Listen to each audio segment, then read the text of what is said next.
November 2022. A quiet college town in Idaho wakes up to a crime so brutal it shocks the entire United States. 4 students, 1 house, no signs of forced entry, and for weeks, no clear answers. Today we're breaking down the Idaho College Murders, what investigators say happened, what we actually know for sure, and the details that still don't add up. This isn't rumors, this isn't TikTok theories. This is everything we can confirm, and the questions that refuse to go away. Moscow, Idaho, a small college town. The kind of place where violent crime is rare and where people don't usually lock their doors. In the early hours of November 13th, 4 University of Idaho students, Kaylee Gonkovs, Madison Mogan, Zana Kernodle, and Ethan Chapin, were stabbed to death inside an off-campus home. 2 other roommates were inside the house that night and survived. No screams reported, no emergency call until nearly noon, and a crime scene that left even veteran investigators shaken. Police described the scene as violent and targeted. The victims were found in different rooms, most likely asleep when the attack began. There were no signs of forced entry, no weapon left behind, and for days, no suspect. The house sat in the middle of a residential area filled with students, parties, noise, movement, which raises the first big question. How did someone commit this crime? And to leave without being seen. As days turned into weeks, fear spread far beyond Idaho. Parents across America started asking the same question. If this can happen there, could it happen anywhere? Police insisted there was no ongoing threat, but no suspect had been named. Tips flooded in, thousands of them. Meanwhile, online speculation exploded, accusing friends, exes, classmates. Lives were damaged by rumors. And still, silence from investigators. Then in late December, everything changed. Police arrested Brian Koberger, a criminology PhD student studying just miles away. According to authorities, his DNA was allegedly found on a knife sheath. Cell phone data placed him near the house multiple times, and surveillance footage tracked a white sedan, matching his car. The country exhaled, but almost immediately. New questions replaced the old ones. Let's slow down and talk about what still feels unresolved. Why that house? Was it targeted, or were the victims? Why those victims? Why 4 and not the others? The timeline. If the attack happened in minutes, how did no one hear anything? The roommates. Why was the 911 call delayed until midday? And motive? Even now, a clear motive has not been publicly confirmed.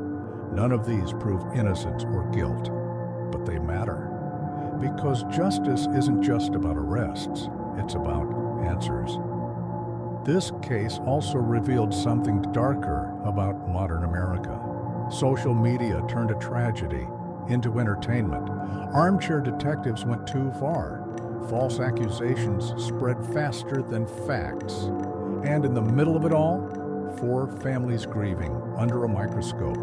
This wasn't just a crime. It was a warning about how we consume true crime. As of now, the case continues moving through the legal system.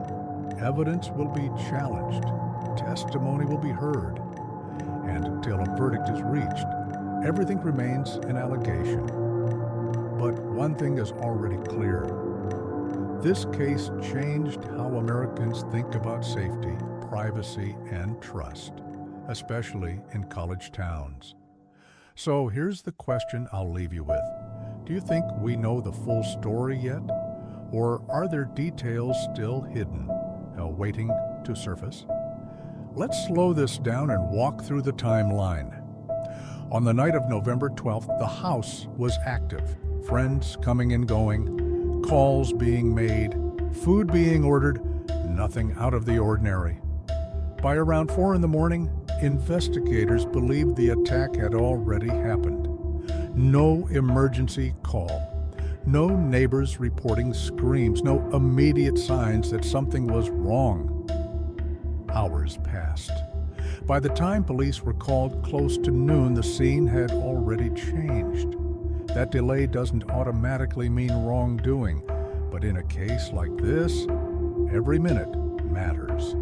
2 roommates survived that night. According to official court documents, one roommate reported seeing a masked figure inside the house, but did not immediately call police. This detail became one of the most controversial aspects of the case. But it's important to say this clearly. Shock freezes people. Trauma distorts perception. Fear doesn't follow logic. Survival responses are not the same as rational decisions. Online speculation crossed a line, and investigators have repeatedly stated the roommates are not suspects. Brian Koberger wasn't just another name. He was a criminology student, studying crime, studying offenders.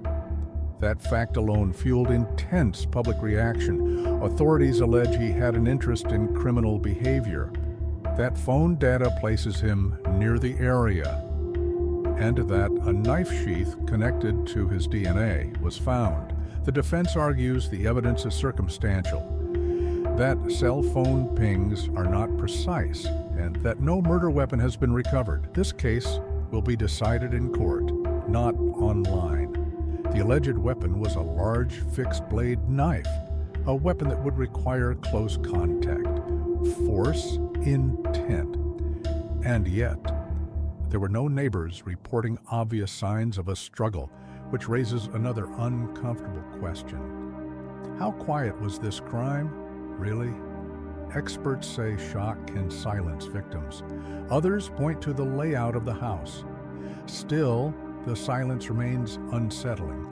This case didn't just scare Idaho, it scared America, because it shattered a belief that shared homes are safe, that college towns are harmless. That danger looks obvious. This crime didn't happen in an alley, it happened where people sleep. That's why it stayed with us. When the trial ends, there will be a verdict. But verdicts don't always answer every question. What matters now is restraint, patience, and respect for the victims. This is not entertainment. It's for lives that ended too soon. If you appreciate long-form, respectful deep dives into real American crime stories, subscribe to the channel. No shock value, no rumors, no shortcuts, just facts, context, and the questions that matter. Stay aware.